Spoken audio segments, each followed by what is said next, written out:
জিকরের ব্যাপারটা হয়তো পড়বে ধামা চাপা। হে নিয়তি করছিস কি, তুই পথ দেখা।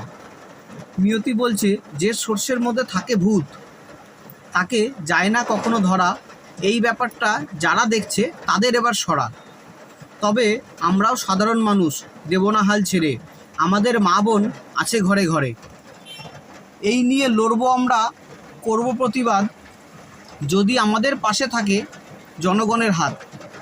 তো আমরা আরজি করের ব্যাপারটা নিয়ে যেরকমভাবে সবাই চিন্তিত আছি, তো এটার আমরা সবাই মিলেই চাইছি কি যারা এই জিনিসটা করেছে তাদের অবশ্যই ধরা পড়ুক ঠিকঠাকভাবে। কিন্তু এই কয়েকটা দিন যে হয়ে গেল, এইটা যেন ধামাচাপা না পড়ে যায়।